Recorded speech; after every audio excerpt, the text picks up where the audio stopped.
Ah, Zéro d'ailleurs, effort. Axel, encore une fois, de par ce que je peux observer des fois sur les réseaux, on voit des exercices un petit peu d'assistance, type, alors je sais pas s'il y en a beaucoup, mais Larsen, tu sais, où tu lèves les pieds, du Ouais. je sais pas si c'est des choses que toi qui te parlent et si ça te parle, quel serait l'intérêt? Ça ou d'autres trucs, hein, je sais pas ce qui peut exister d'autre en termes d'assistance un peu qui sont liés au mouvement, tu vois? Mhm. Ouais, Qui sont pas forcément, tu vois? les posées de rep, les trucs comme ça, Voilà, tu vois, ce genre de choses. tout ce genre de trucs. Mmh. Moi, déjà, par exemple, si on parle du Larsen, je suis pas extrêmement fan. Parce qu'en fait, j'ai l'impression que généralement, l'intérêt du Larsen qui est proposé, bah, c'est de dire que vu que tu mets pas tes pieds sur le sol, tu vas avoir plus de tension dans les pecs. Je comprends pas trop comment c'est probable, mais bon, OK, pourquoi pas. Hem ouais, je sais pas moi, quand tu fais hormis si tu blessé et que tu peux pas leg drive ou que tu as trop mal, à ta cheville ou quoi que ce soit, pourquoi pas? Évidemment, c'est une alternative, qui est possible et qui peut venir un peu en quelque part en pansement, dans ta programmation de manière, temporaire. J'avais un de mes athlètes là qui s'était, abîmé, une cheville, il pouvait pas bench, il pouvait pas leg drive. Bah, il a fait du Larsen pendant un bon moment, bien 2 mois facile. Bah, ça lui a permis de continuer à bench, d'avoir du volume, sur ses pectoraux, et voilà. Mais dans l'absolu, faire du Larsen, sachant qu'en compétition de power et que ce qu'on te demande de manière globale, c'est de te retrouver en fait à avoir les jambes sur le sol. Travailler le leg drive, c'est déjà suffisamment, compliqué. Dans l'absolu, mettre du Larsen, hormis pour, une pathologie, un mal de dos, quand tu pousses un peu sur le sol, ça te fait mal, au niveau de la région lombaire, tu as mal à la cheville ou quoi que ce soit, OK, mais dans l'absolu, c'est pas quelque chose qui me parle énormément. D'ailleurs, il y a, quasiment, au je pense que je n'ai jamais programmé de Larsen. Donc, voilà pour le Larsen, mon avis. Les reps qui sont posés, pour le bench, ça a totalement du sens puisque quand tu es en compétition de power, tu dois t'arrêter sur la poitrine. La règle en compétition de power, c'est en fait, on sort la barre, l'arbitre nous dit: «Start», on descend la barre. Quand la barre est estimée suffisamment stable par l'arbitre, il nous dit: «Presse» et c'est à ce moment-là qu'on repart. Donc c'est-à-dire que si l'arbitre estime qu'on n'est pas stable, il peut y avoir, 1, 2, 3 secondes de pause. 3 secondes, c'est vraiment très long, il faut vraiment merder un peu au niveau de la stabilité sur sa cage thoracique. Mais le côté posed, donc le côté posé, a tout à fait un intérêt. Pour ce qui est du squat, j'aime bien parce que j'aime bien déjà la première raison, si on rejoint un peu ce qu'on disait tout à l'heure, c'est que le fait de passer du temps en pause, en bas de la flexion du squat permet de développer un certain gain de mobilité.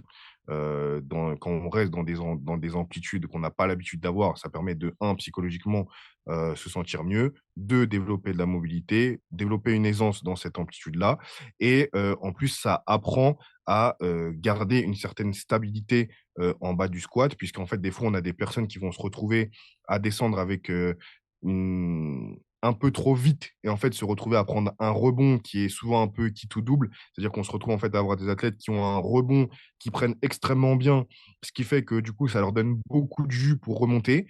Ils utilisent très bien à mon avis, je pense que dans ce cas-là, c'est le réflexe myotatique, ils l'utilisent vraiment bien. Mais sauf que c'est le côté où ça va et le côté où ça va pas, bah, c'est quand tu pars, si tu es pas assez stable, bah, tu as tendance à partir vers l'avant ou à faire une erreur technique et du coup, ça peut te coûter un peu cher, ce qui fait que c'est un peu un squat, roulette russe Ouais. et ça, moi, sur mes athlètes, je suis pas trop fan. Et l'autre chose, c'est que pour le coup, ça t'apprend aussi, à avoir un maximum de stabilité, donc ça reprend un peu ce que je disais avant, mais ça t'apprend à avoir un maximum de stabilité en bas de ton squat et ça t'apprend aussi à donner un maximum, de gaz sur le départ, en fait, de ton squat, ce qui peut souvent être un peu compliqué en fonction, des profils, de comprendre que, bah, en fait, une fois que tu es en bas de ton squat, la transition, en fait, entre la phase excentrique et la phase concentrique doit quand même être assez puissante, assez intensive et ça, en fait, il y a des gens qui ont un peu de mal à le capter et enfin, bah, la raison, c'est un peu aussi que, bah, si tu as une problématique, X ou Y, sur ton squat et que tu peux pas le faire à pleine vitesse, bah, le fait de faire du squat posé peut te permettre, tout simplement, en fait, de continuer à squatter alors que tu aurais pas pu. Mmh. Et moi, le Larsen, tu vois, je pensais que c'était plutôt pour genre tu lèves les pieds, du coup tu dois plus utiliser tes scaps pour te stabiliser et donc du coup genre tu sais serait promouvoir la stabilité au niveau des scaps quoi. Bah, enfin, moi, j'ai jamais vu ça. Et enfin, franchement, enfin, je sais pas, moi, le Larsen Press, vraiment, Ouais, ça me parle pas trop. et tu ferais quoi sur un athlète qui a parce que je pense que un des trucs du bench c'est d'être très stable au niveau de ta région scap quoi. Enfin, c'est une des Ouais. trucs pas qui va prédire que t'es fort, mais que plus t'es stable, plus t'es fort, et c'est quand même cette zone-là qui souvent pêche au niveau de la stabilité. Qu'est-ce que tu ferais pour un mec parce que du coup, moi j'ai le cas d'un gars qui, en vrai, Mhm. veut faire du body, mais si tu veux, il a tellement des pecs de ouf que, en vrai, on s'en bat un peu les couilles de mettre des mouvements très typés hypertrophie. Il aime le bench, du coup, je lui ai mis du bench, tu vois. Mais du coup, il a Mhm. vraiment ce problème de stabilité au niveau de ses scaps. Bon, il a aussi un truc une particularité qui s'est fait une subluxation de l'épaule, donc peut-être que ça joue aussi. Ok. Mais du coup, manque de stabilité sur son bench, et je pense que bah, moi je suis quasiment sûr que c'est ce qui l'empêche vraiment de progresser, quoi. Euh, Bah, je pense que déjà, practice son bench un max en essayant d'être le plus stable possible. C'est évidemment pour moi le numéro un. Pour Mhm. améliorer ton bench, il faut quand même que C'est tu pratique, benches ouais. et que et que ta technique soit le plus maxée. Après, il y a un truc que j'ai déjà remarqué, c'est que souvent les personnes qui ont pas beaucoup de masse musculaire, au niveau de la ceinture scapulaire, au niveau, de la chaîne postérieure, Ouais. je trouve que c'est un peu un inconvénient sur le bench.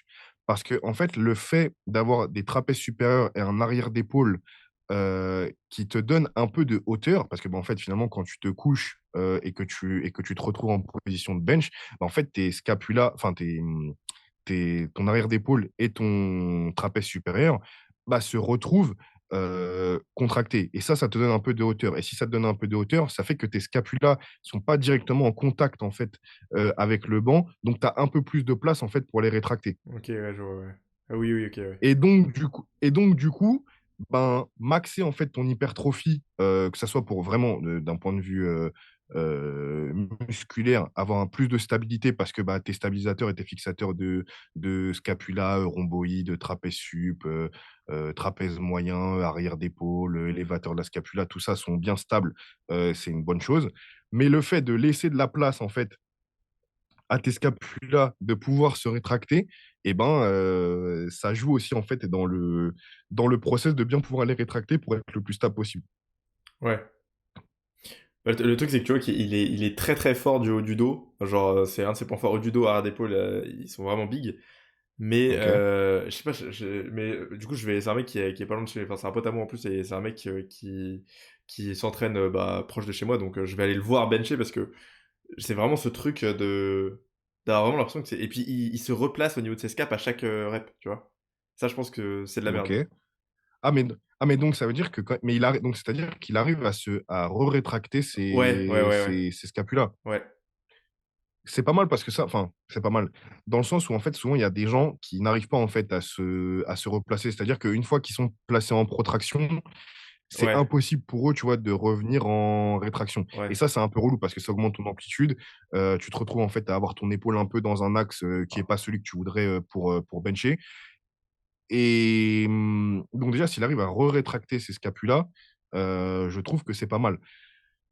Et t'as l'impression que c'est ça, en fait, le problème. T'as l'impression que c'est le fait qu'il se retrouve, en fait, à se Ouais. protracter et du coup, à devoir se re-rétracter. Bah moi j'ai l'impression qu'en fait, à chaque rep, il se retrouve en. Si tu veux, qui tire un peu trop loin, qui pousse un peu loin, qui se retrouve en Ouais. rétraction, du coup, qu'il est obligé de refaire de l'extension thoracique, refixer ses scaps, et du coup, il les refixe pas aussi bien que sur la première rep, tu vois.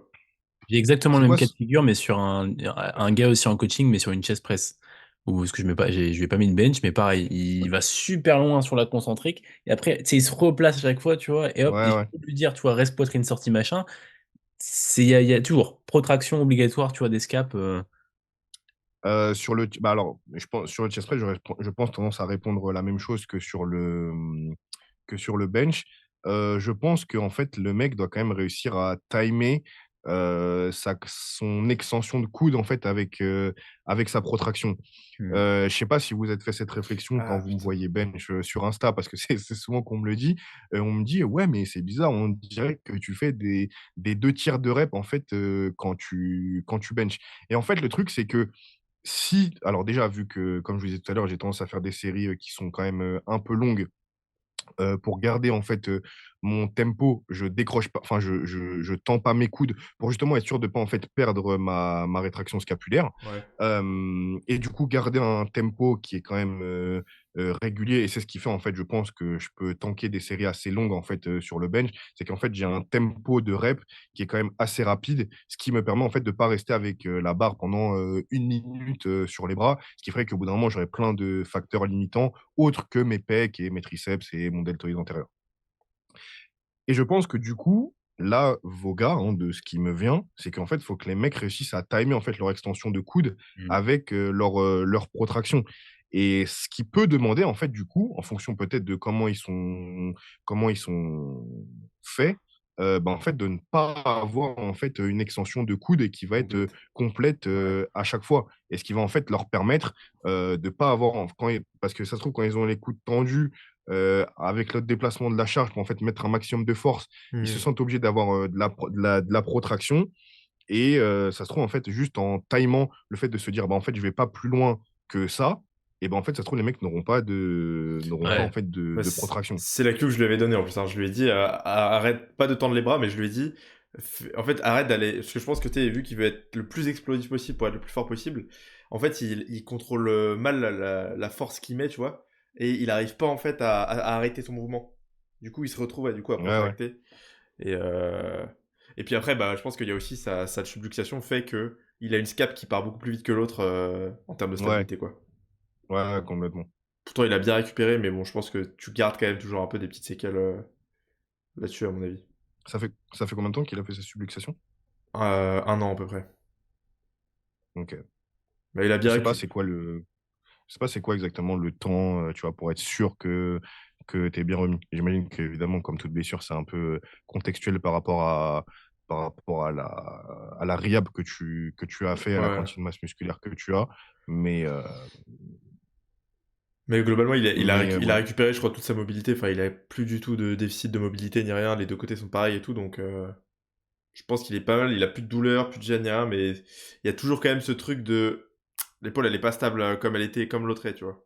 Ouais, ouais. Bah Surtout sur bah, la je pense fin. vraiment que vraiment, ouais, le fait de gérer la quantité, d'extension de coude, ça peut être une bonne chose. Je vais m'entraîner Mmh. avec lui Parce que moi, par samedi, contre donc on va voir ça. tu vois, j'ai tendance, même si, j'ai pas une, protraction qui est énorme, je sens que, par exemple, si je fais 10 reps, souvent je fais 7 ou 8 reps, unbroken. Quand j'arrive à la 8e, il faut quand même que genre Ouais, tu te je me remettes. replace. Ouais. Parce Ouais, ouais, que, faut parce que, que faut faut que je me replace, et je ouais. fais partie des gens qui arrivent à se replacer, par exemple. Hmm. Et c'est pas le cas de tout le monde. Genre, je sais que j'en avais déjà parlé avec Nevin.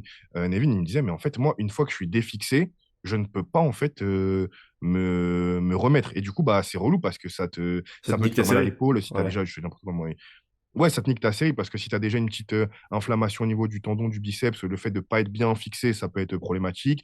Puis tout simplement, tu sens que du coup, tu as augmenté un peu ton amplitude, il te reste 3 reps à faire, et puis, bah, en fait, tu as gagné, un peu d'amplitude, sur ton mouvement, donc bah, du coup, même en termes de standardisation, bah, tu es un peu emmerdé, en fait. Ouais, ouais, Mmh. carrément. Ce serait intéressant qu'on aborde peut-être le sujet des compétitions. T'as déjà amené des mecs en compète, je suppose, de power.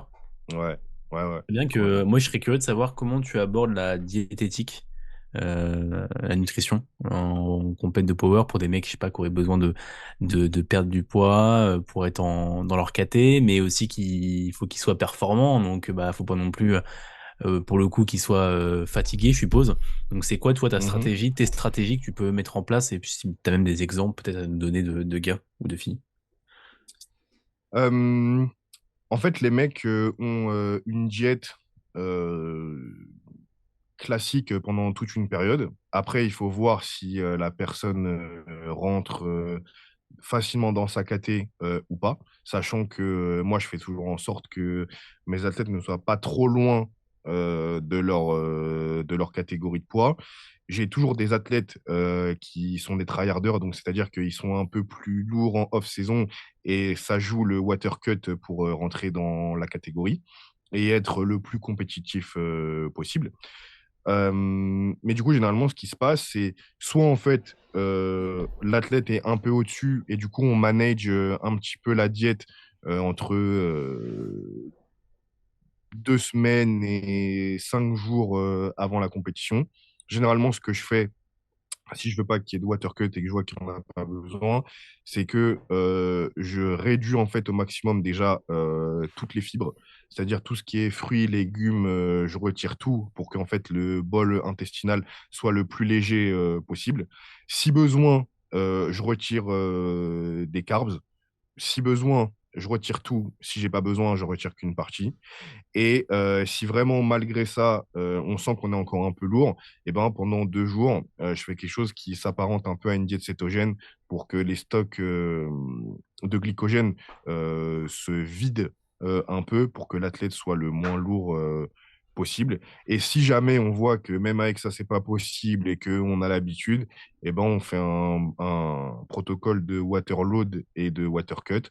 La durée du water load et du water cut dépend de la quantité de poids à perdre. Mais l'objectif, en gros, c'est de faire boire une certaine quantité d'eau pendant une certaine quantité de temps à un athlète. Et ensuite, soit de couper l'eau complètement, soit de la couper progressivement pour qu'en fait, l'athlète puisse uriner et se délester d'un maximum en fait, de liquide pour qu'en fait, le mec tende en fait vers une forme de déshydratation pour être au poids le jour de la compétition. Et après, une fois que la pesée est faite, on renvoie du liquide. Il ne faut pas renvoyer n'importe quel liquide parce que ça peut vite nous ballonner. C'est-à-dire que le ventre est vide, on est déshydraté. Si on a tendance à renvoyer tout et n'importe quoi, on peut vite être ballonné, être dans un état un peu qui n'est pas terrible pour performer. Sachant que l'objectif après, généralement en power, c'est de mettre sa ceinture, d'aller squat un PR. Être trop ballonné, c'est quand même pas l'idée du siècle. Donc du coup, il y a des, il y a différents liquides avec du sel, pas de sel, en fonction de ce qu'on préfère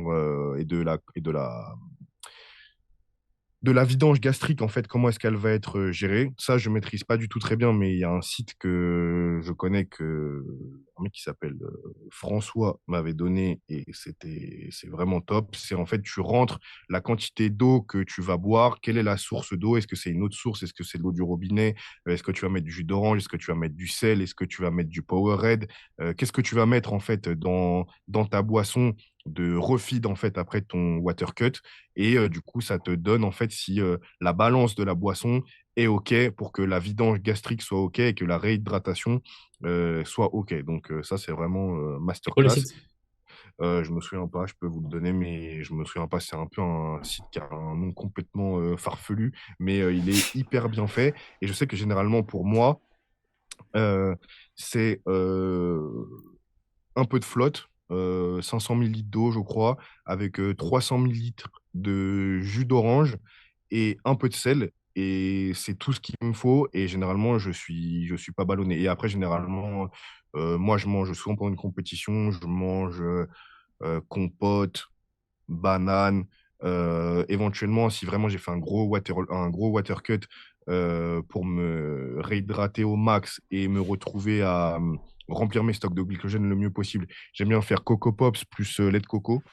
Ça me permet de me réhydrater encore et d'avoir beaucoup de carbs qui se digèrent assez facilement. Enfin, en tout cas, que moi, je digère assez facilement. Et, et voilà un peu pour l'ensemble du processus. Et puis, en fait, après, au bout d'un moment, on sent que c'est OK. Là, j'ai rebu, j'ai remangé, je suis à peu près dans un état normal. Donc, si j'ai envie de boire une Monster et de boire un Coca, c'est OK. Il y a des fois, pour des raisons, parce que c'est quand même un sujet qui est quand même assez complexe, des fois, on sent que quand on commence à boire une demi-Monster, ouais, non, c'est pas ouf, ça me ballonne, donc mieux vaut éviter ça. Mais ça, c'est un peu comme l'histoire du RPE et du RIR tout à l'heure. C'est plus en fait tu as l'habitude de faire des water cuts et des refeeds, et en fait plus tu sais ce qui te convient. Mais pour le coup là, c'est comme un bodybuilder quand il monte sur scène, il sait que crème de riz plus eau, c'est tout à fait OK. Et puis il y a des mecs qui sont au au poulet, riz, ça leur va très bien. Et toi, tu manges ça, on a l'impression que tu es enceinte depuis 6 mois et que tu as complètement flingué ton refit. Donc, du coup, Ouais. voilà. Ouais, le tout, c'est de faire des compètes et de voir un petit peu quel aliment match, etc. Au niveau de la gestion du sel, tu Ouais. fais comment sur le refeed, justement, après peser? Est-ce que tu mets plus de sel peut-être pour absorber plus de carbs ou. En fait, souvent, je mets un peu de sel pour favoriser en fait l'absorption en fait de l'eau en fait, tout simplement, tu vois, qui est le moins en fait de déperdition au niveau de ce que tu vas absorber sur ce que tu vas boire. Puisqu'en plus, vu que tu as eu tendance à beaucoup uriner, bah, il y a une grosse perte en fait au niveau de plein de minéraux. Donc, c'est pour ça. J'aime bien le côté jus d'orange parce que enfin, ça pourrait être du lait, mais le lait, je pense que c'est un peu lourd à ce moment-là. Euh, L'eau et le lait, vu que généralement, ça a quand même plus de propriétés de réhydratation que la simple flotte, c'est une bonne option. Après, si tu prends une eau minérale ou une autre source où dedans, en plus, il y a pas mal d'électrolytes, pas mal de minéraux, bah, ça te permet un peu de récompenser tout ça. Et le truc, c'est que bah, en fait, souvent, dans les eaux en bouteille ou dans l'eau du robinet, il n'y a pas énormément de sodium. Donc, du coup, pour compenser aussi l'apport en sodium, bah, je l'amène en fait de manière externe. Parce qu'en fait, le dopage en powerlifting, c'est le même dopage que dans le bodybuilding, en fait. C'est la même chose, tu vois. Genre, à ce que, Genre tout le monde est dopé, quoi.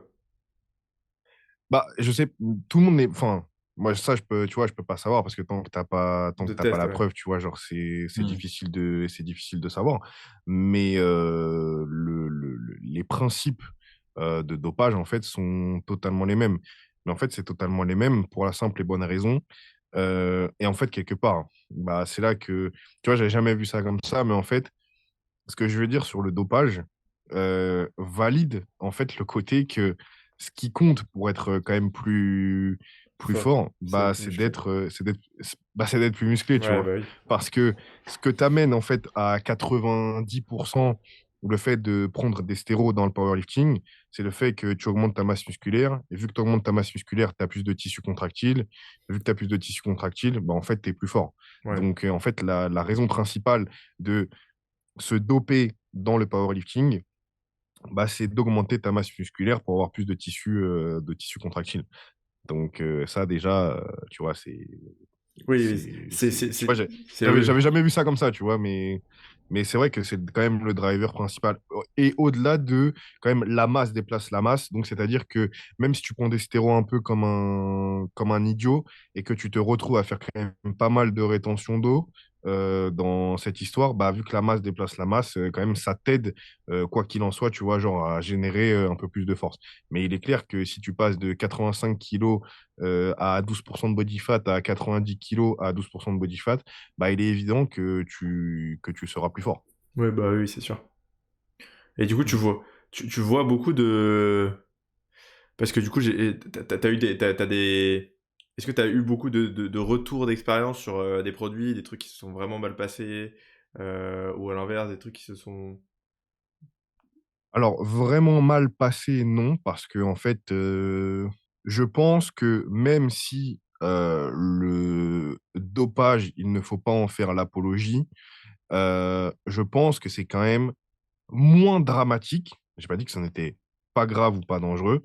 C'est quand même moins dramatique que ce que l'on raconte. Ouais, Évidemment qu'il y a des gens qui meurent de prendre des stéroïdes, il y a des gens qui meurent de prendre de la cocaïne, il y a des gens qui meurent de prendre de l'héroïne.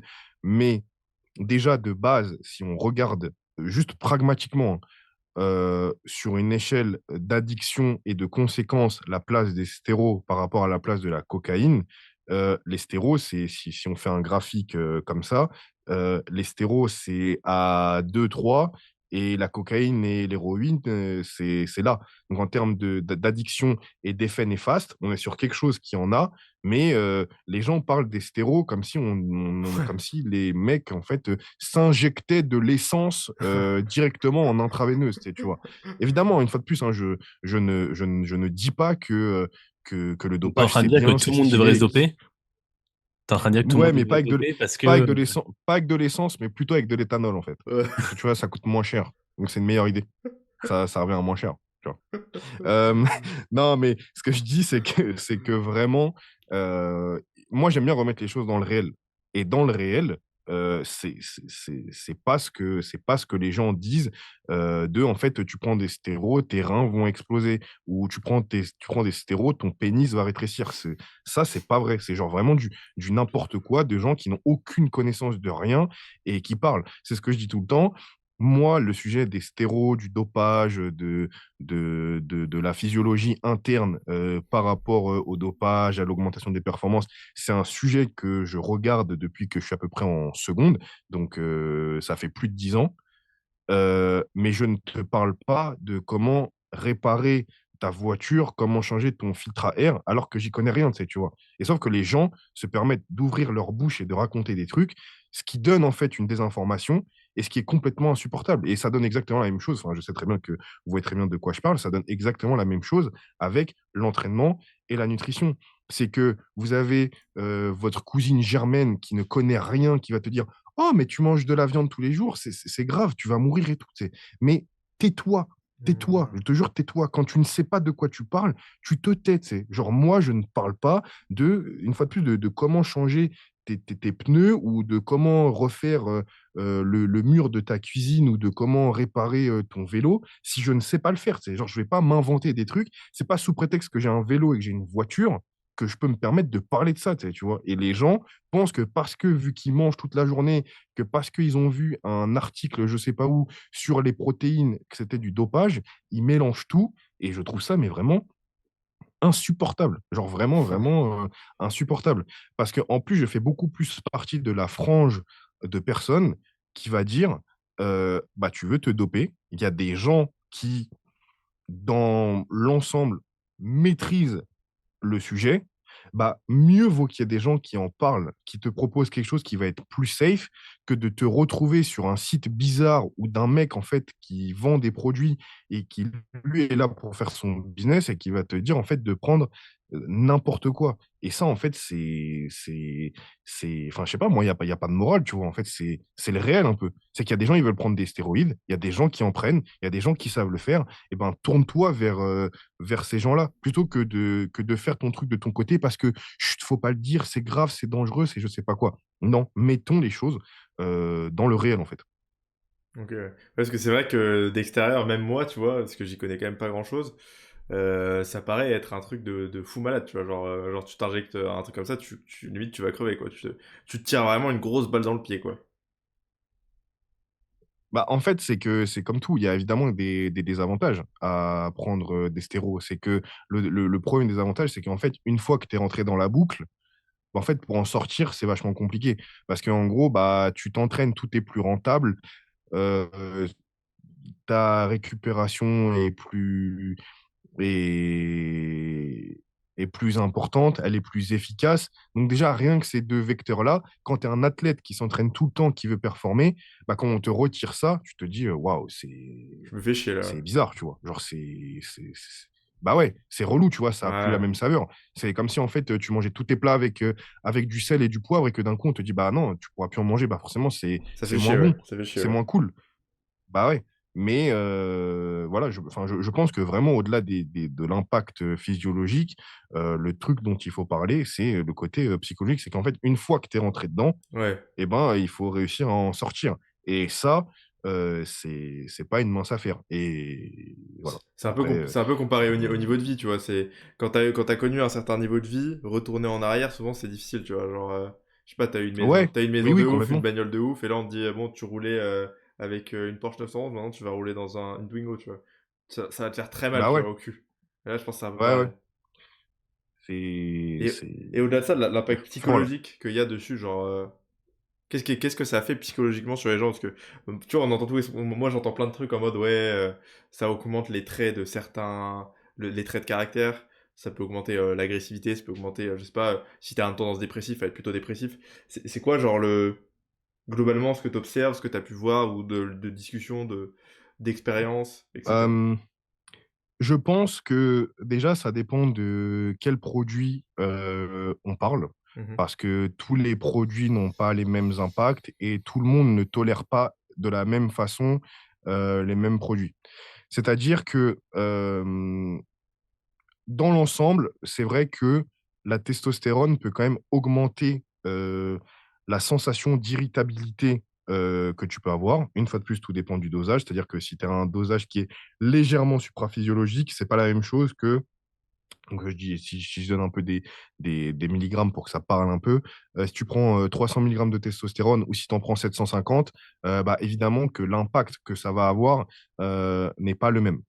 Euh, mais après, globalement, tous les stéros peuvent un peu augmenter ce côté où tu es un peu plus sensible, comme s'il y avait une forme d'ultra-sensibilité un peu, tu vois, à tout ce qu'on va te dire, de comment tu vas vivre les choses. Même si c'est pas énorme, tu peux ressentir qu'en fait, c'est ça, en fait. C'est ça ce qui se passe. C'est toujours pareil. Il faut avoir quand même un certain recul sur qui tu es et sur ce que tu vis pour pouvoir, en fait, t'en rendre compte. Les athlètes qui se dopent, qui sont intelligents, ne vont jamais te dire ah, mais en fait, moi, je me sens mieux sous stéro que sans stéro. C'est pas vrai. Psychologiquement, c'est pas vrai. Que pour tout un tas de raisons névrotiques de ce que tu vas chercher dans les stéros, que ça te rend plus musclé, donc que ça te donne une meilleure image de toi-même, une espèce de fausse confiance en toi, une espèce de personnage, d'identité, que ça te permet de tout un tas de choses. Ça, je l'entends, mais d'un point de vue psychologique, dire que tu te sens mieux sous stéro, euh, c'est pas vrai. Ensuite, par exemple, on peut parler d'un produit qui est très connu, qui est la traîne Bologne. Tout le monde a entendu parler de la traîne, c'est devenu un mème sur Internet depuis des années. Euh, la traîne, c'est quand même très connu pour te mettre dans un bad mood. Les deux moods un peu de la traîne, c'est une espèce de tendance à la paranoïa, c'est-à-dire que tout le temps, tu es en train de ruminer dans ta tête, tu te sens, tu te dis putain, mais je sais pas, j'ai l'impression. Il y a des trucs qui se trament. C'est comme si tu Ouais, broyais du noir un peu de manière permanente et toujours un délire un peu sad, tu vois, un peu triste. ouais. Tu te sens pas dans un mood qui est hyper sympathique. Donc, vu que souvent, on a des athlètes qui prennent de la traîne, puisqu'en fait, la traîne, la grosse particularité de la traîne, c'est pas du tout que c'est 5 fois plus puissant que la testostérone. Ça, c'est bullshit, n'importe quoi. Il n'y a rien qui dit ça. C'est poubelle, poubelle, poubelle. La grosse particularité de la traîne, c'est ça te permet de tanker des déficits caloriques sans perdre de masse musculaire qui est invraisemblable. Ouais, c'est genre Genre vraiment, anti-catabolique de ouf, quoi. l'effet anticatabolique de la traîne, c'est vraiment son driver principal, tu vois, qui en fait son intérêt. Et en fait, pourquoi est-ce qu'on avait tendance à penser que la traîne était 5 fois plus puissante que la testostérone?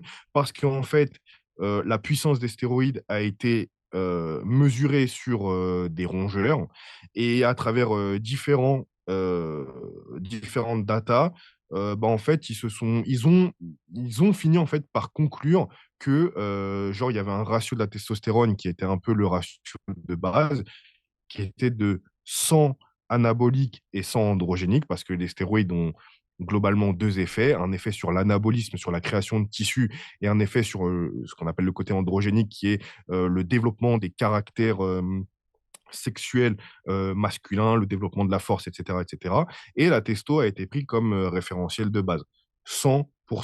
Et en fait, il y a un indice qui est sorti qui a dit que la traîne, c'était 500 pour 500. Donc, du coup, on s'est dit que la traîne était 5 fois plus puissante. Sauf qu'aujourd'hui, quand on regarde les datas, et moi, il y a un mec que je suis qui tire à balles réelles sur tout le monde, qui s'appelle Victor Black sur Insta, qui est vraiment un PEDs éducateur qui sort pas mal de data très intéressantes. Mais en fait, tu vois, quand on regarde le niveau de, de, d'augmentation de création de protéines musculaires avec les différents stéros, que ce soit du mastéron, de la traîne, de la nandro, de la testo, de la navar, de la nadrol, tout est sensiblement pareil. C'est-à-dire qu'il y a un graphique et en fait, tu vois que genre les, les, les, les je sais pas si on, enfin bref, hein, les graphiques, enfin ouais, Ouais. les Les graphiques, lignes. les quoi t'as dit?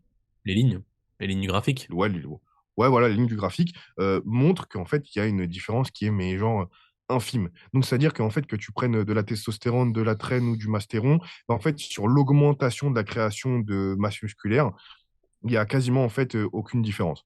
Ce qui fait que, pourquoi est-ce que tu choisis un stéro plutôt qu'un autre? Bah, en fait, c'est pour les autres propriétés qu'ils ont. C'est-à-dire que, comme je disais, la traîne a tendance à quand même aider au fait de tanker en fait un déficit calorique. Donc en fait, quand tu es en sèche, bah, en fait, c'est quand même plutôt intéressant de prendre de la traîne si tu veux faire du bodybuilding et que tu veux faire un cut et que tu veux être le plus sec possible, etc. etc. Euh, mais dans l'absolu, est-ce que pour faire un bulk, pour prendre de la masse musculaire, tu as intérêt à prendre de la traîne, vu que c'est 5 fois plus puissant, selon ce qui était dit? Bah, non, en fait, pas du tout. Sachant que dans tout ça, et là, j'espère qu'il y aura beaucoup de gens qui vont entendre ça, c'est qu'évidemment, il y a des stéros qui sont beaucoup plus, dangereux que d'autres. C'est-à-dire que quand on veut prendre des stéros, je pense que tu peux danser, en fait, sur 2, 3, 4 stéros, max. Parce qu'en fait, on s'est rendu compte qu'il y avait des stéros qui étaient extrêmement neurotoxiques. Donc ce qui faisait qu'en fait, à long terme, ça pouvait quand même favoriser le développement de maladies comme Alzheimer, Parkinson, et cetera, et cetera. Et tu as des stéros qui ont, des problèmes, enfin qui engendrent des problèmes sur les reins, ça c'est vrai. C'est par exemple le cas de la boldenone, qui est à la base un stéroïde qui est plutôt à usage vétérinaire. Et donc, du coup, bah, dans tout ça, l'anandrolone, du coup, ce qu'on appelle souvent le DK, pareil, ça semble pas être le truc le plus intéressant si on veut avoir une approche la plus safe possible. Du coup, ce qui nous reste, c'est la testostérone et les dérivés en fait de DHT, donc de dihydrotestostérone, que sont le mastéron, le primobolan et éventuellement l'anadrol. Et donc, du coup, on sait que globalement, ces quatre stéros, sachant que le primo et le mastéron, c'est sensiblement la même chose et que à 90%, le primobolan qui est vendu, c'est du fake parce que c'est un produit sur lequel on peut se faire beaucoup de thunes, et ben, il reste en fait la testo et le mastéron.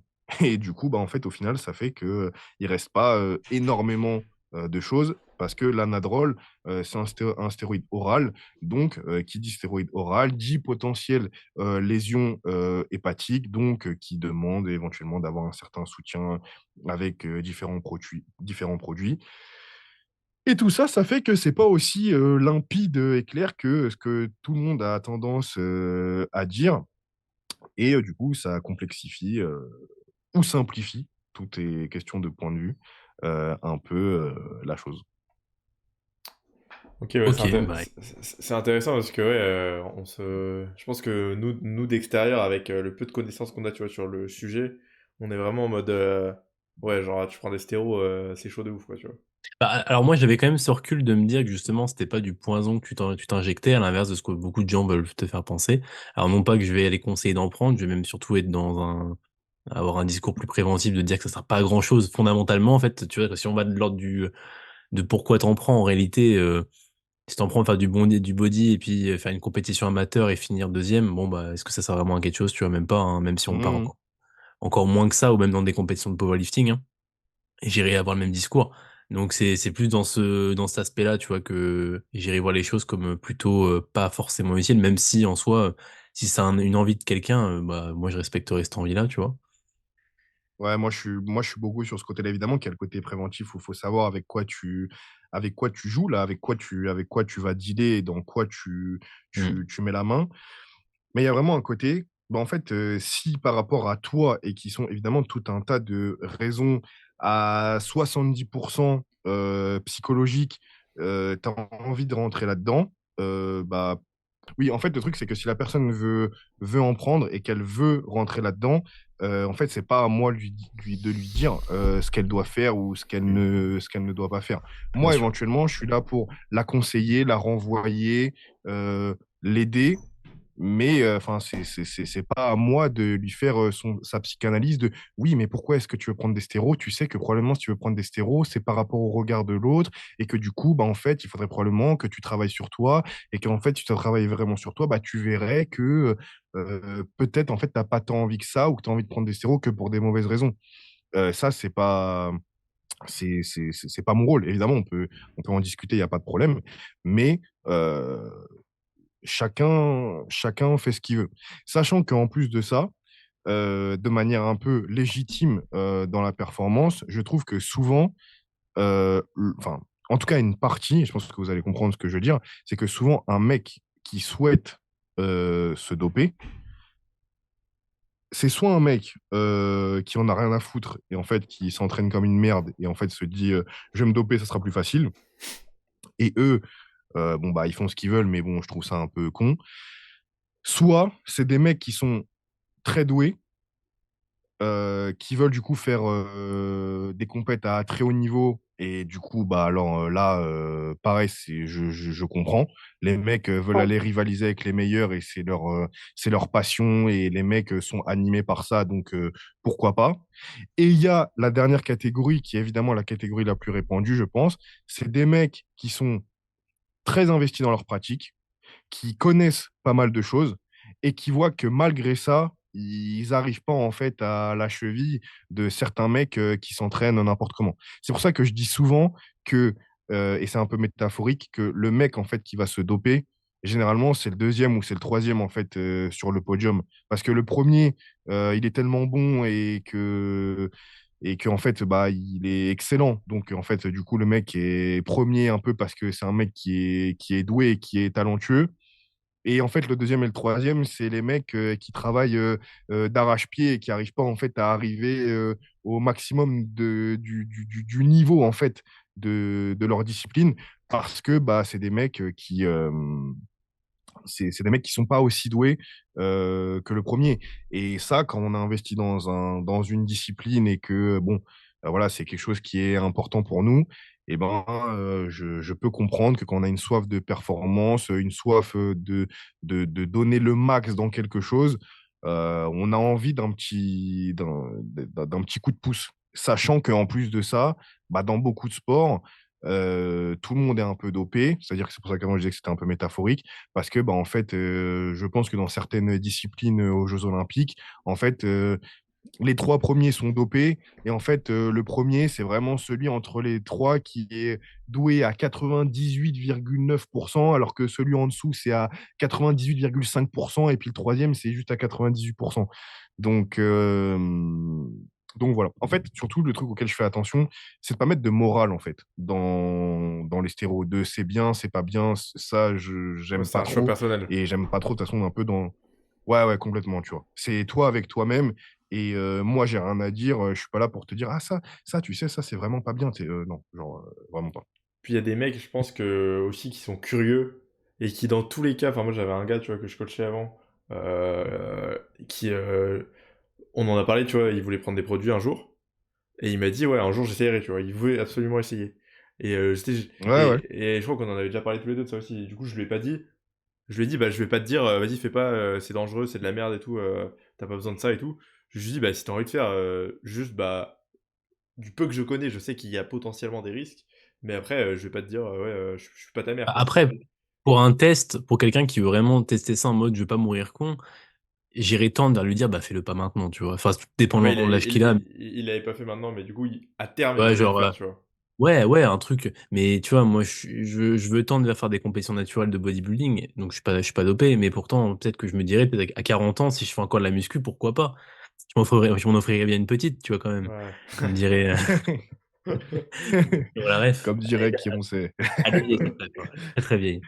Allez. Mais du coup, ouais, pourquoi pas? Pourquoi pas à ce moment-là? Mais c'est vrai que, ouais, partir de ce principe de se dire, je vais me doper dans longtemps, ça peut être en mode, je vais pas mourir con, why not, tu vois? Et par contre, je te rejoins de fou, Axel, enfin, moi, c'est un truc que divisé des personnes qui voulaient se doper en trois.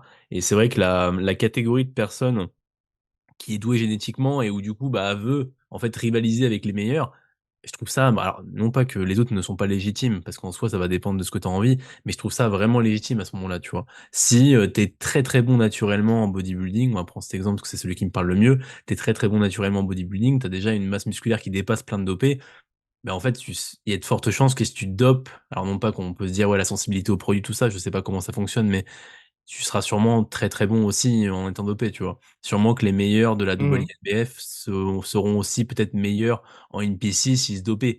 Donc, à ce moment-là, on pourrait se dire que ça peut avoir une certaine logique de le faire dans le sens où tu vas avoir ce retour sur investissement de te dire: «Bah, je vais peut-être devenir pro, je vais peut-être être plus connu, je vais peut-être pouvoir avoir des sponsors, je vais peut-être pouvoir créer mon business autour de ça et du coup, je vais peut-être Ouais, ouais. gagner vraiment de l'argent».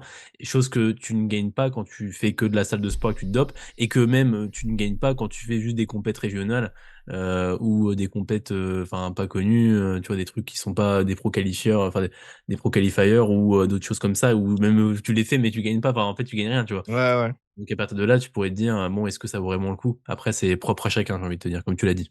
Ouais, ouais, ouais, je pense qu'il y a évidemment une partie de la réflexion là que tu donnes qui est tout à fait vraie et il y a évidemment ce côté de: «Putain, c'est vraiment un truc entre toi et toi-même, quoi». Tu vois ce que C'est je veux ça. dire? C'est tu t'entraînes, tu as envie de prendre des stéros pour des raisons qui t'appartiennent ou tu as envie de te doper même sans spécialement parler de stéros, mais tu as envie de te doper. C'est des raisons qui te regardent, quoi. C'est Mmh. vraiment, toi, qu'est-ce qui te motive à faire ça? Est-ce que tu es en adéquation, avec toi-même, à ce moment-là, tu vois? Et après, est-ce que, tu vois, il pourrait y avoir une réflexion philosophique de: est-ce que, de toute façon, quoi qu'il arrive, est-ce que quand tu prends des stérols, tu es en adéquation avec toi? Tu vois, c'est une grande question. Je Ou pense est-ce que la qu'il y a réponse, c'est probablement non, bonne mais raison? Et pourquoi, Est-ce pourquoi tu qu'il y a serais une pas, bonne bah, est-ce pourquoi tu serais pas en adéquation avec toi si, pour toi, enfin, parce que bon, si là, tu parles de ça, c'est un peu quel sens tu donnes aussi à ta vie, tu vois. Si le sens de ta vie, c'est un peu être le meilleur en bodybuilding, être le meilleur en powerlifting, est-ce que c'est pas cohérent, du coup, avec toi-même, avec ton essence, tu vois, ton but sur, de faire ça, tu vois, de te doper pour être le meilleur. ouais, mais est-ce que, tu vois, est-ce que quelque part, on pourrait dire, est-ce que vraiment c'est possible que l'objectif de ta vie, quoi, ça soit d'être le meilleur en slip sur scène, quoi? Ouais, ça c'est Tu une vois? ouais, oui, c'est vrai, c'est vrai. Non, mais tu vois ce que je veux dire? C'est qu'évidemment, je comprends ce que tu me dis, mais si tu vas dans le fond du truc, Hmm. est-ce que vraiment tu peux te dire: «Ouais, l'objectif de ma vie, c'est vraiment d'être avec» évidemment, là, je vais faire exprès, mais d'être avec de la crème teintée sur toi, en slip, devant des mecs qui vont te dire: «Waouh, super tes biceps, gros! Waouh, super tes quadriceps!» Enfin, tu vois, quand tu prends le truc dans le réel, il y a Mmh. un peu un côté ridicule, tu vois? Ouais, ouais, Et en c'est même temps Propose, ouais. Et en même temps, tu vois, pourquoi pas? Parce que si on reprend ce que je disais tout à l'heure, c'est tu fais exactement ce que tu veux. Mais je pense que, tu n'iras pas chercher, ton te te ton bonheur ou l'épanouissement maximal de toi-même en te mettant en faisant de te mettre en slip devant des gens, ton objectif ultime de ta vie, quoi. ouais, ouais, je suis assez d'accord, hein. Alors après, ça peut être ton objectif ultime de ta vie à l'instant T. Parce qu'encore une fois, ce curseur-là, il va bouger, hein, dans 5 ans, tu vas rencontrer une meuf et tu auras envie de te mettre en couple, d'avoir des enfants, ça va être ton objectif ultime de ta vie. Mais là, à l'instant T, tu l'as pas cette fille-là, tu vois? Donc peut-être que là, ton objectif ultime de ta vie que tu as dans la tête, le truc, le number one, c'est cette compète, c'est cette procard, c'est, tu vois, tout ce qui s'ensuit et du coup, c'est ce qui te parle à ce moment-là, tu vois?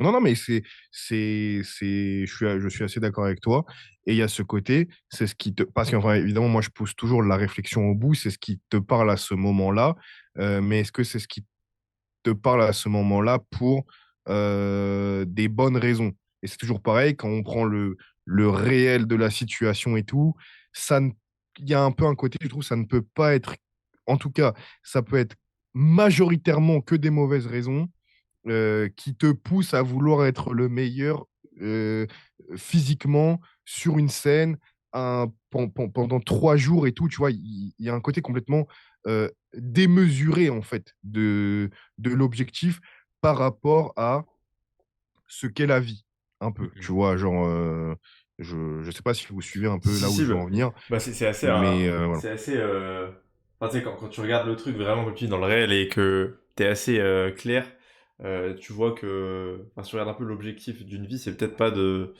y a pas de grande, c'est quoi la grande satisfaction, tu vois, d'arriver sur scène et d'être le mec le plus musclé? C'est est-ce que c'est vraiment, tu le fais vraiment pour toi ou parce que ou tu le fais plus pour te montrer, te prouver, montrer aux autres ta valeur, etc. Donc, Après, de toute façon, ça valable pour tout. En fait, je pense qu'on peut tout décomposer comme ça. Est-ce que enfin, un mec qui va faire un marathon, ouais, bah, tu cours, quoi. Tout le monde sait courir depuis des millions d'années. oui, c'est vrai que Enfin, c'est tu vois, aussi. c'est pareil, les mecs qui font du e-sport, enfin, tu vois, c'est la même chose. Ouais, bah, tu joues à LoL, ouais, bah, ok, bon, bah, c'est des lignes de code, hein, super, c'est même pas eux qui les a créés. Enfin, tu vois, en fait, tu peux décomposer tout comme ça et rendre ridicule la chose. Est-ce que ça en fait quelque chose de réellement ridicule sur l'instant T? Parce que, en fait, il y a tout un phénomène bah, le bodybuilding, c'est quand même une bonne niche. Tout le monde qui y va pour regarder ça aime ça.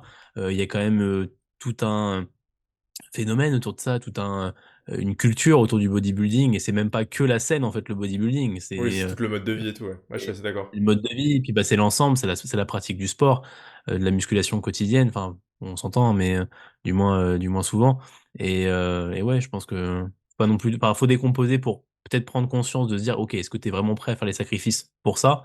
Mais il faut pas non plus surdécomposer en disant, ouais, enfin, en mode, ouais, mais là, Ouais, ouais. t'abuses, tu produit pour être Non, non, devant des mecs qui vont te juger. J'ai non, non, dit mais ce que tu c'est fais, pour ça. hein. Oui, c'est Non, juste non, que, mais c'est pour ça que je prends le truc jusqu'au bout, parce que là où tu as ouais. raison, c'est qu'évidemment, tu peux en fait trouver de tout dans tout. Hmm. C'est... Mais il y a un petit peu un côté quand même, en plus, une fois de plus, je dis ça, là, on parle du bodybuilding, mais c'est pareil. Je pourrais très bien dire, est-ce que genre l'objectif de ta vie et de te doper, c'est d'aller à la salle pour soulever la plus grosse barre de deadlift. Enfin, tu sais, tu vois, genre, je mets ça dans la même case, hein. Là, on parlait du Hmm. bodybuilding, mais je mets ça Bien dans la sûr, même oui, case. oui, bien Ouais. sûr. C'est, qu'est-ce que tu investis dans ton sport? Qu'est-ce qui t'a amené en fait à faire, à faire ce sport, tu vois? Et je sais que, vu que j'ai une grande dimension psychologique en fait dans mon coaching et quand je discute avec mes athlètes, c'est vrai que je sens souvent un peu en trame de fond, à certains moments, arriver un moment, mais en fait déjà pourquoi est-ce que je fais tout ça, tu sais?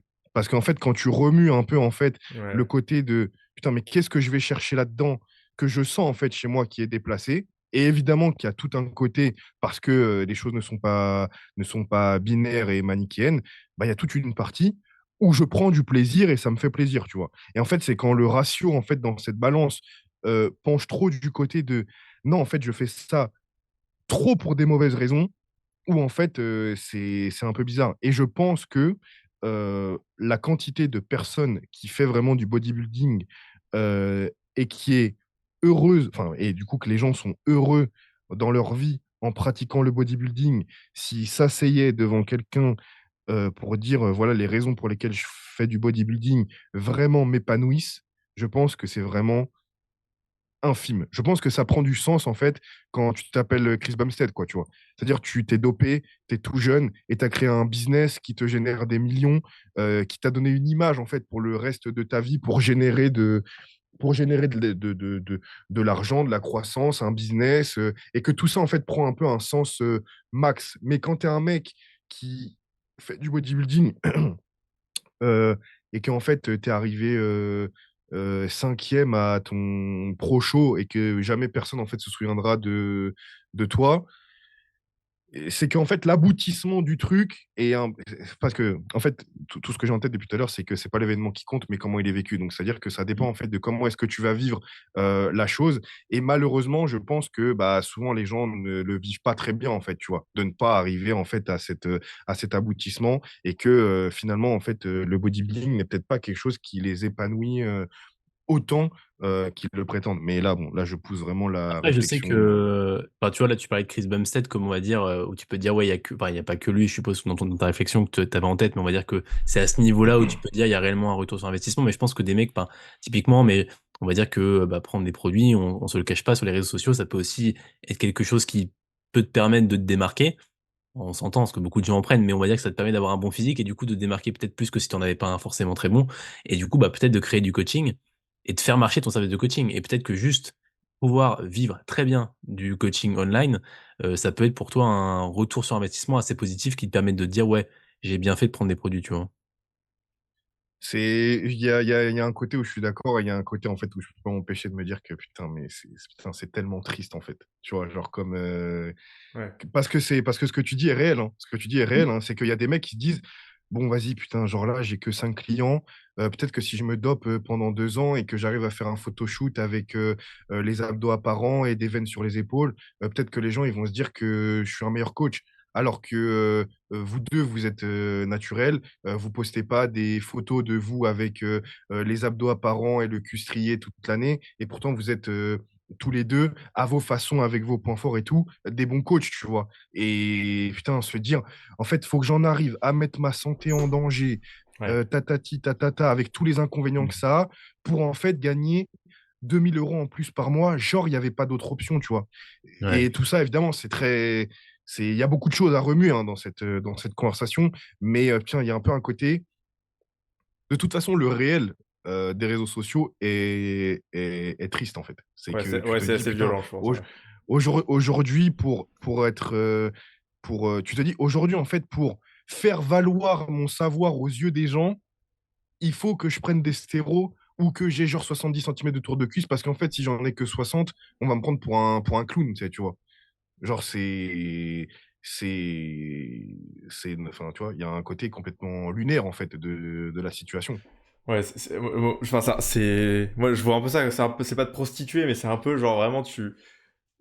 Ah, c'est quand même violent de devoir utiliser... Enfin, ça, ouais, moi je vois ça... Prostituer, c'est peut-être fort comme mot, mais tu vends vraiment ton corps en mode c'est mon image, ce qui est le cas, tu vois. Mais en Ouais, mode je dois absolument avoir ce corps-là, tu vois, pour vendre ça. Et du coup, c'est un peu... Ouais, je trouve que c'est quand même...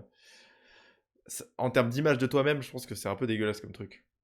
bah c'est évident que de toute façon c'est particulier. Et après, c'est toujours pareil, hein, c'est à nous de nous placer de la bonne façon dans cette situation pour vivre les choses du mieux possible et savoir ce qu'on y a investi, etc., etc. Mais c'est vrai que je pense que pour beaucoup de gens, quand on prend les choses froidement et qu'on les asseyait en fait sur un siège en leur disant, vas-y, raconte-moi et tout, tu sais. Genre, comment tu as développé ton business? Bah, en fait, putain, j'étais au bout du rouleau. Je me suis dit, vas-y, il y a un pote à moi qui a pris des stéros. Bon, lui, il est commercial, donc bon, voilà, lui, ça avait rien à voir. Je voyais qu'il était plus musclé. Moi, en fait, j'ai été prendre des stéros, puis en plus, avec les nanas, ça allait pas trop. Alors, je me suis dit, ouais, si je me dope, peut-être que ma vie sera un peu plus simple. Donc, du coup, en fait, j'ai commencé à m'injecter des produits pour que ma vie commence à avoir un sens et soit embellie. Enfin, il y a un côté complètement absurde dans tout ça. Et que, évidemment, par contre, d'un point de vue intellectuel, je comprends, tu vois? Que je Ouais, comprends ouais. parce que même si je suis un tout petit peu plus vieux que vous, moi aussi je vis dans ce monde-là et j'ai vu ça arriver et qu'avant c'était pas comme ça, tu vois? Avant, tu avais des mecs qui étaient coachs de mecs, complètement, incroyables et qui avaient déjà genre 60 ans passés, qui s'entraînaient même plus, qui avaient, un physique qui était complètement, lambda, mais les mecs, vu qu'ils avaient eu un passé ou une crédibilité sans jamais avoir été de grands athlètes, et ben, on leur donnait euh, la confiance pour pouvoir être l'entraîneur de X ou de Y. Mais aujourd'hui, putain, pour en arriver là, faut soit que tu tombes sur des gens qui sont, qui sont quelque part, alors qui sont soit débutants et qui du coup si t'es pas un mec qui a un physique incroyable ou extrêmement shredded, extrêmement énorme, se disent ah, j'aime bien ce mec, j'aime bien ce qu'il dégage. En plus, putain, j'aime bien sa manière de s'entraîner, j'aime bien son physique. Moi, être comme ça et tout, genre, ça me suffirait. Parce que tu vois, aujourd'hui, on en arrive quand même à ce genre de mots-là. Soit en fait, sinon, il y a un mec qui t'a fait confiance, vu que tu es un coach compétent, tu as développé un physique ou des perfs d'un gars, et du coup, de bouche à oreille et tout, Ah bah oui. de pote à pote, ouais, putain, gros, franchement, ouais, tu vois. Puis, tu sais, il peut y avoir ce genre de mots de, ouais, tu vois, genre, comme ça, il a pas l'air, mais vraiment, tu sais, genre, tu peux lui faire confiance, tu sais. Ouais, bah Hmm. oui, oui. Bah, c'est ce qu'on on en parle souvent, mais je pense que le bouche à oreille, quand t'es coach, c'est quand même le truc. Et quand t'es pas un mec d'Insta qui a je sais pas combien de milliers d'abonnés, bah en fait, c'est ce qui fait que ton business marche, quoi. C'est Ouais, Clairement. ouais. donc, euh, donc clairement, Mm. faire du bon travail, c'est sûrement, bah, après, de manière générale, dans tous les tables, je pense, mais dans le coaching encore plus où tu dépends beaucoup ta vie dépend de, en tout cas, tu gagnes ta croûte grâce au fait que tu fasses du bon travail. pense que c'est Bah, en important. fait, ce qui est ouf en plus dans ce que tu dis, c'est que comme dans tous les boulots, il faut faire du bon travail, mais quelque part, j'ai presque envie de te dire, bah non, en fait.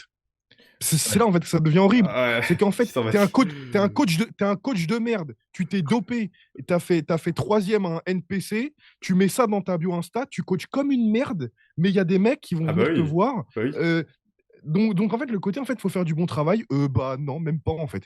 Parce que la toile globale est tellement dégueulasse que bah, la vérité, c'est que, bah non, t'as même pas besoin de faire du bon travail, en fait. Et Tu puis vois, en plus, c'est t'as ça pas qui est besoin un de faire truc du bon absurde. travail. Et tes clients te diront quand même que tu fais du bon travail. Oui, tu vois. C'est vrai. Parce qu'il y a un truc avec le coaching, c'est que le coach, des fois, il peut dégager un truc inconsciemment. Et je pense que même nous qui sommes pas forcément, je sais pas, il y a un peu ce côté paternel, fraternel qui peut se dégager d'un coach. Et du coup, bah, la personne qui est coachée par toi peut des fois avoir envie de te faire plaisir en disant putain, incroyable et tout, j'ai bien évolué. Enfin, tu sais, avoir cette envie, ce besoin de reconnaissance un peu, tu vois. Et on l'a peut-être tous déjà vécu avec un client, tu vois, qui se faisait souvent des compliments ou tu vois. Et en fait, je me rends compte que moi-même, j'ai pu le vivre aussi dans mes anciens coachs, enfin, que j'ai pu avoir et mettre en avant que ce coach-là était bon et en fait, avec du recul, bah, la façon de faire était pas terrible et même la façon de traiter le client, enfin, la façon de s'exprimer, enfin, tu vois? Au final, tu justifiais des choses des fois dures et tout et tu justifiais ça en mode: «Ouais, mais c'est normal, c'est la façon de coacher et tout», mais en fait, tu te prenais juste, des messages violents. Enfin, je caricature et puis je mets un peu mon espérance, Mmh. mais vous voyez un peu ce que je veux dire, quoi? Mais c'est un peu un biais de confirmation Heu, aussi. Je pense que quand tu prends un coach, ouais, d'un côté, tu le valides et ouais, pour être cohérent avec toi-même, tu peux pas ouais, dire tu auras du mal à c'est la dire merde. aux yeux du monde: «Ah putain, c'est éclaté ce qu'il fait», tu vois? Je l'ai pris parce Ou que tu le dis bien toi ou tu le dis bien plus tard. ouais, ou tu le dis bien plus tard parce que sur le moment, toi, déjà, tu le payes tous les mois et en plus, Ouais. tu as dit à tout le monde: «OK, ce mec, je lui fais confiance». Ouais, plutôt qu'un autre. Ouais, Donc c'est sûr qu'à partir de là, tu peux pas combien de mecs, on a eu tous sûrement en coaching, qui ont eu des coachs avant et qui nous disaient ce qu'ils faisaient ou même la façon dont c'était amené, ou enfin, ou la façon dont le coach s'exprimait avec le client ou tout ça et qui étaient des trucs, mais tu dis: «Mais what the fuck?» Et pourtant le mec est resté longtemps avec, tu vois? Parce ouais. qu'en fait, c'est quand tu es, quand tu es dans un environnement où, c'est toujours la même chose, bah, tu as l'impression que c'est la base. Tu as l'impression que c'est normal que ton coach, il te dise: «Bah non, fais pas de repas libre, sinon t'es une merde», tu vois? Et tu Ouais, ouais, l'impression que c'est c'est la vrai. base que ton coach, il fonctionne que via un petit message WhatsApp pour dire: «OK, le bilan est bien fait, bon top, à la semaine prochaine», tu vois? En fait Ouais, non, ouais. tu t'en rends compte plus tard, Ouais. généralement. Ouais, quand tu Non, pas non, ouais, tu une autre c'est vrai référence. qu'en fait, c'est enfin, pour moi, c'est un peu comme dans la vie. En fait, quand tu as toujours eu la même grille de lecture avec le même Mmh. paradigme, bah, en fait, Mmh. tant qu'on te propose pas autre chose ou que tu ne vas pas chercher autre chose, bah, en fait, tu ne peux pas te rendre compte que, l'environnement dans lequel tu étais ou ce que tu te fais vivre ou en fait, la manière dont tu vivais les choses, bah, en fait, c'était pas ça. C'était pas genre: «Ouais, bah, c'est comme ça, c'est la vie est dure et j'y peux rien». Non, non, non, Mmh. en fait, mon gars, c'est juste que là, en fait, tu étais en train de subir. Là, ça fait genre, 1 mois, 2 ans, 4 ans, 7 ans, en fait, que tu subis, une situation et quand tu as un mec qui est là devant toi qui dit: «Allô? Allô, allô, allô, allô, là, faut se réveiller, la vie, c'est pas comme ça» ou «Là, ce que tu vis, c'est pas normal». Il y a un peu un côté: «Ah ouais, putain, c'est vrai que là, en fait, maintenant qu'on me réveille un peu, c'est vrai que non, la vie, c'est pas ça, quoi». Et Mmh. le coaching, par exemple, après bon, ça c'est pareil, c'est toujours un peu contextuel et tout, chacun coach un peu comme il veut, en fonction des C'est Bien clients que sûr. tu as, de l'affinité que tu as et cetera. Mais oui, oui, je suis d'accord avec toi. Bah, écoutez messieurs, je pense qu'on a fait, un gros podcast là. Je sais ouais. pas là, il est 17 heures à l'heure où on tourne. On a commencé à 14h15. Donc on Il est un doit petit avoir 3 heures. un peu ah ouais, on doit avoir pas loin des 3 heures là. Ouais, pas loin. Donc on va diviser par 2 de toute façon. Ouais. Bon écoute, Axel, ça t'a plu? C'était très cool, très bien. Quand vous voulez pour une partie 2, si vous voulez Parce on avait qu'on des questions reparle encore, d'autre hein. chose, moi je suis On a des chaud. questions Ah, encore, oui. de toute façon, il y a un sujet qu'on n'a pas abordé qui est très grave, c'est qu'on n'a pas parlé de mon rappeur préféré, Ouais, Kendrick on a Lamar et parlé de ça Joe et que JR ça ne c'est connaît pas en extrêmement plus. grave. Mais si, je connais, mais en fait, quand vous me disiez, parce que, alors pour l'info sur la con, vous parliez de Django, mais moi je dis, mais c'est, pour moi c'était un, enfin je crois que vous parliez d'un coach, je sais pas quoi. Ah! C'est qui Ah OK. Django? Il m'a envoyé Moi, un en fait, DM, il m'a dit: C'est qui Django?» vraiment, je C'est connais quel Django le coach? rappeur. Enfin, j'écoute pas, mais je connais. Mais vraiment, je croyais que vous parliez d'un coach ou d'un athlète, je sais pas. Putain, en plus, je suis en train de saigner moi son album en ce moment. On va re-saigner. Bon, toi, ça change pas Ah moi d'habitude. c'est bah, moi c'est tout le temps. C'est mon gars sûr. C'est ton gars sûr. Ah, c'est vraiment mon gars sûr. Faut que t'écoutes. Bon, messieurs, on va s'arrêter là. Ouais, j'écouterai. Merci Axel d'être venu. De rien, les Ouais. gars. Bon, à la Bonne journée à prochaine. vous et puis à la À la prochaine. prochaine. Ciao, les gars. Ciao.